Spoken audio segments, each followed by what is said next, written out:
What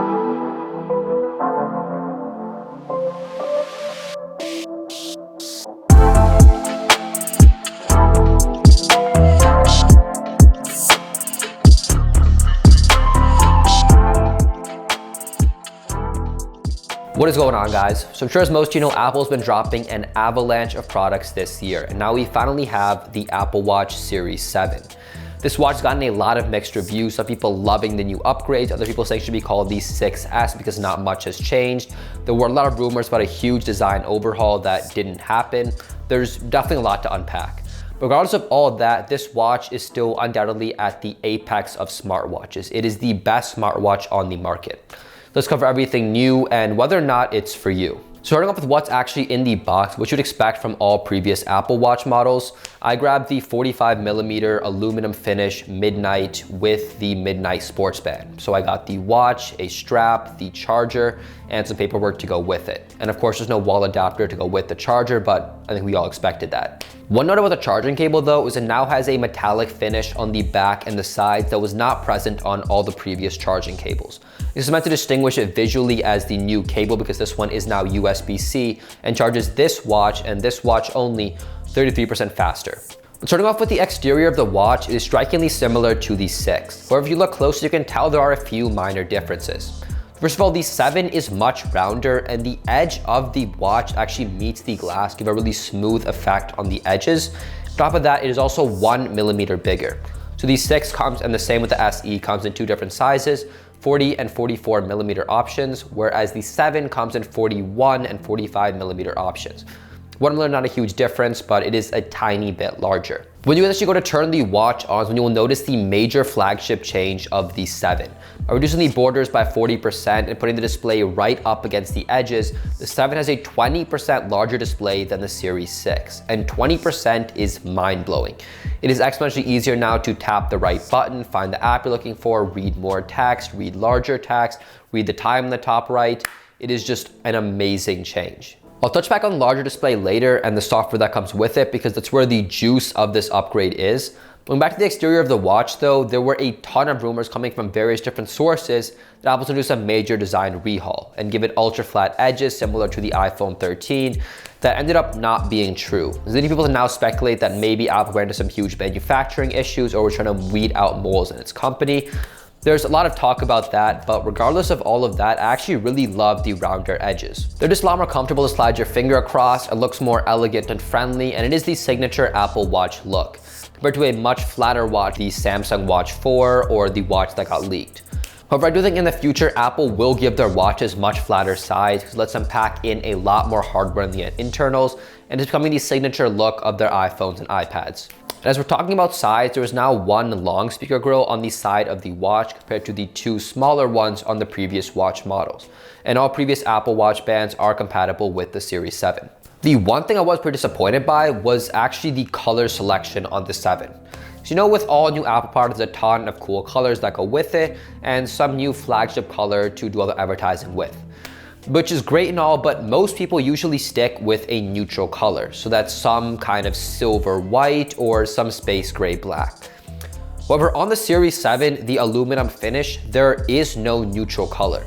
So you have Starlight, for example, which is silver, but has this gold, yellowish hue to it. And then there's Midnight, which is kind of, you know, dark gray, black, but has a clear blue hue. However, now that I have the Midnight in front of me, I can tell you firsthand that it is a lot more black than blue. The hue is not nearly as noticeable as it is in the advertising videos. In fact, the watch band, for some reason, is much more blue than the watch is blue. So actually I'm just wearing the space gray band from my old Series, my old SE, because it kind of just matches more with the black. But it just is surprising that Apple does not have a neutral color for their aluminum finishes, which most people buy. Could be some kind of marketing move to get people to buy more of the stainless steel and titanium finishes, which, dirty move, Apple. But that is just kind of surprising why there is no neutral color. That pretty much all covers the exterior of the watch. The underside is the same as the 6. You have the same health monitors, blood oxygen, fall detection, ECG, nothing new here. Going back to the display, it is more crack resistant than ever before. Scratch resistance is still the same, but by doing this, the watch's glass is now 50% thicker than the Series 6. Now, when you see the watch from the side, it looks the same as a 6. That's because the glass is more ingressed into the watch itself. Ideally, you want to try to avoid making the watch's glass thicker because it messes up where the watch thinks the tap is and where you think the tap is. But the glass on the Series 7 is already so thin that it's just unnoticeable. Like, you could not tell that the glass was thicker unless, like I told you guys in this video. The one thing I was worried about was the shape of the glass. So as you guys saw in the promo videos, Apple pushes the display right up against the edge of the glass. And since the glass curves on the edges, it'll cause this cool, like, refracting thing where you can see the text from the sides. Kind of gives you like Galaxy S7 Edge vibes. But I was worried that if light was hitting it from different angles, it would cause refraction, and then it would be difficult to see the text because the light was bouncing off of it. But now that I have the watch in person, first of all, the effect is just negligible. Unless you're looking at the watch like with one eye like this, it's not as mesmerizing as it is in the promo videos.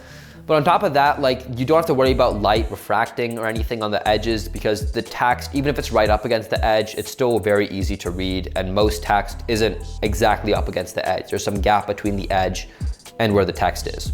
The S7 also comes with 2 exclusive watch faces. The first one is Contour, which is meant to take advantage of that cool jiggly effect around the edges by having the numbers right up against the edge. As I mentioned before, the effect is so negligible. It just looks cool in the promos. Not really practical or really that cool in real life unless you're like looking at the watch right up close. The other one, which I think will be a bit more popular, is the Modular Duo, which now has 2 data-rich complications on the watch face. All the other watch faces on like the Series 6 and SE can only fit 1 data-rich complication. So I think this one will actually pick up a bit, but it's just surprising that it's only on the Series 7 when this definitely could fit on the Series 6 and SE. But I guess Apple just wants more people to buy the Series 7. The feature I was most excited about, which sounds terrible at first, is this watch supports a Qwerty keyboard. This is a huge step in getting the watch more independent from the iPhone. So normally when I'm out getting groceries at the beach, you know, walking around and don't have my phone on me, I'll get a message and think to myself, okay, cool, I'll get back to this later when I have my phone. But occasionally I'll get those messages where it's, okay, I should respond right away or I need to respond right away. And it is such a hassle trying to type my message in letter by letter or trying to dictate to Siri, which is not fully caught on. Like, it would look incredibly weird if I was at a coffee shop and I'm like, hey Siri, text my mom I'll be home in 2 hours. It's just kind of weird, but this keyboard makes it a million times easier to send out those quick messages. Now, you will mistap keys all the time. Just naturally when your arm is up and you're typing, there's a normal shake, the keys are small. Tons of keys will get mistyped or whatever. But the autocorrect is pretty good on the keyboard. I haven't had any issues having to go back all the time and correct it. Like, it's pretty good. And even if I do have my phone in my pocket or my backpack, being able to send out those quick messages on my wrist is a pretty big deal for me. This keyboard also does support like swiping, if you guys are into that. I don't know, I've always typed. What I don't like about this keyboard though is the back button is dangerously close to the send button. Like, it is not an if, but a when I mean to fix a word and I send out these half-written text messages. Like, that's only a matter of time. So Apple, please patch that in the next software update. And then lastly, in terms of the display, the watch is 70% brighter when in always-on display mode indoors compared to the Series 6.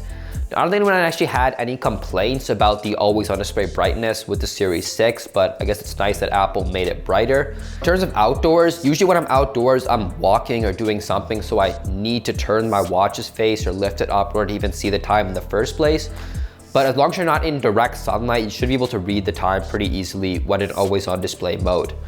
One thing you guys might not know is that when in always on display, if your watch is a light watch face, it'll turn to dark when it's on always on display compared to when you look at it. Personally, the always on display is something you guys need to have, especially if you're big into fitness like I am. Yes, the watch's sensors are pretty accurate and I haven't had too much trouble with them, but it is so much easier to be able to glance over at your watch and see what time it is or use it compared to having to tilt the watch over or tap it. It sounds like a minor inconvenience, but trust me, always on display is totally worth it. And in terms of fitness, it is so much easier when you're running, cycling, swimming, you just glance over and see the data on your watch face versus having to worry about tapping and or turning, which will mess up your rhythm. This is actually something I experience daily when I'm doing planks at the gym. I'll be in so much pain trying to finish up the plank. I have to keep re-tapping the watch face every 15 to 20 seconds. This is back when I had the SE version, to see how much time I had left because the watch's face kept turning off the second I like moved my wrist into the middle of the plank. It's just an unnecessary complication, and it'll make your life a bit easier to have the always on display option. It's actually why I stopped recommending the SE to most people, so trust me, get a watch with always on display. So that's everything on the watch's display, which is the biggest upgrade from the 6 to the 7. Now onto battery. The capacity of the 7 is the same as the 6. The only difference now is that the charging times have dropped pretty significantly. Thanks to that USB-C cord I mentioned earlier, that cord can now charge this watch and this watch only 33% faster than the Series 6.